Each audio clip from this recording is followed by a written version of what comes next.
Selamat pagi, siang, sore, dan malam. Perkenalkan kami dari kelompok 5 mata kuliah Data Mining dengan saya sendiri, Husain Sanur Alam dengan NIM 1930 50 30 29. Saya Aksa Berati, NIM 1930 1050 307. Saya Erlan Sebastian Husin, NIM 1930 30 50 30 74. Saya Dian Agustian Kristianto, NIM 1930 50 66. Di sini kami akan menjelaskan tentang pengklasifikasian data kontak lens dengan menggunakan metode naive Bayes dan decision tree pada WK.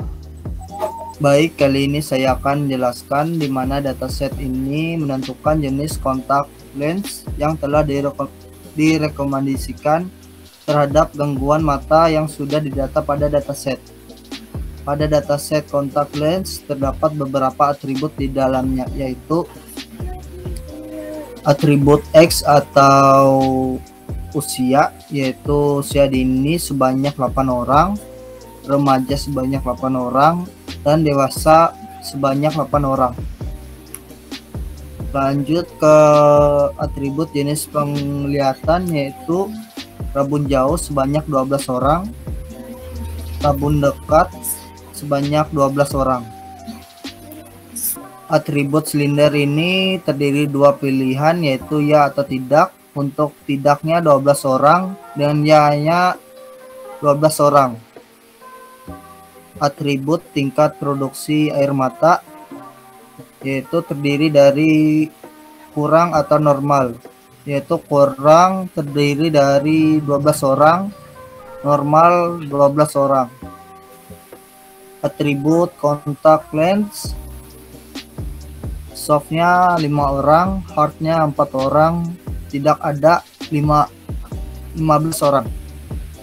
Karena pada dataset ini tidak terdapat missing value, maka proses pre-processing tidak diperlukan. Selanjutnya dijelaskan oleh Aksa Berati. Lanjut pada proses klasifikasi data. Pertama di sini menggunakan klasifikasi data menggunakan decision tree yang J48. Di sini untuk tes optionnya menggunakan cross validation dan kelas yang digunakan yaitu contact lens. Let's start. Di sini untuk banyak datanya yaitu sebanyak 24. Kemudian untuk atributnya ada sebanyak 5, yaitu umur, kemudian jenis penglihatan, kemudian ada silinder atau tidak, kemudian untuk tingkat produksi air matanya, dan untuk jenis kontak lensnya. Ini tes modenya menggunakan tenfold cross validation. Di sini untuk dapat melihat visualisasi tree-nya dapat masuk ke sini. Di sini dapat dilihat untuk hasil dari klasifikasi data yang didapat dari penggunaan decision tree J48. Dapat jika tingkat produksi air matanya kurang, maka tidak perlu menggunakan kontak lensa. Tapi jika produksi air matanya normal dan jika tidak silinder, maka ia menggunakan kontak lens yang soft. Dan jika dia silinder, kemudian dicek lagi apakah jenis penglihatannya rabun jauh. Jika rabun jauh, maka dia menggunakan kontak lens yang hard. Tapi jika ia rabun dekat, maka dia tidak menggunakan kontak lensa. Untuk penjelasan lanjutannya dilanjutkan oleh Dian Agustian Kristianto. Setelah dilakukan data testing, didapat hasil dengan perbandingan data benar sebesar 20 atau 83,33% dan data salah sebesar 4 atau 16,67%, yang mana data-data tersebut diklasifikasikan ke dalam conclusion matrix dengan hasil sebagai berikut. Untuk klasifikasi kelas A atau soft terdapat 5 data yang sesuai, kemudian pada kelas B atau hard terdapat 3 data yang sesuai dan 1 data yang tidak sesuai. Dan pada kelas yang C terdapat 12 data yang benar dan 3 data yang tidak sesuai. Baik, selanjutnya menggunakan metode klasifikasi naive Bayes pada kelas kontak lens.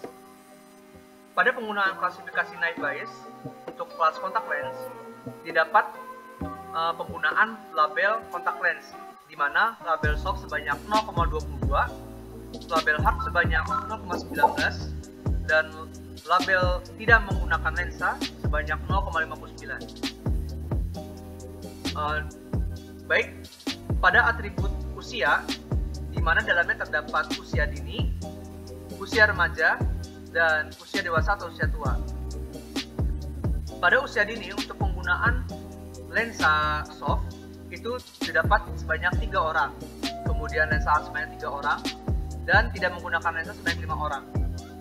Untuk usia remaja, didapat penggunaan lensa soft sebanyak 3 orang, penggunaan lensa hard sebanyak 2 orang, dan penggunaan lensa non atau maksudnya di sini tidak menggunakan lensa sama sekali itu ada 6 orang. Berikutnya untuk usia dewasa atau usia tua, penggunaan lensa soft sebanyak 2 orang, lensa hard sebanyak 2 orang, dan tidak menggunakan lensa sebanyak 7 orang, di mana didapat total dari penggunaan lensa soft sebanyak 8 orang, lensa hard sebanyak 7 orang, dan tidak menggunakan lensa sebanyak 18 orang. Untuk jenis penglihatan, untuk pengidap miopi atau rabun jauh, penggunaan lensa soft sebanyak 3 orang, lensa hard sebanyak 4 orang, dan tidak menggunakan lensa sebanyak 8 orang. Sedangkan untuk pengidap rabun dekat atau hipermetropi, penggunaan lensa soft itu sebanyak 4 orang, lensa hard sebanyak 2 orang, dan tidak menggunakan lensa sebanyak 9 orang, di mana didapat total untuk lensa soft sebanyak 7 orang, lensa hard 6 orang, dan tidak menggunakan lensa sama sekali sebesar 17 orang. Berikutnya masuk ke atribut pengidap astigmatism atau biasa disebut silinder. Apabila tidak terdapat silinder, maka penggunaan lensa soft itu didapat sebanyak 6 orang, lensa hard sebanyak 1 orang, dan tidak menggunakan lensa sebanyak 8 orang.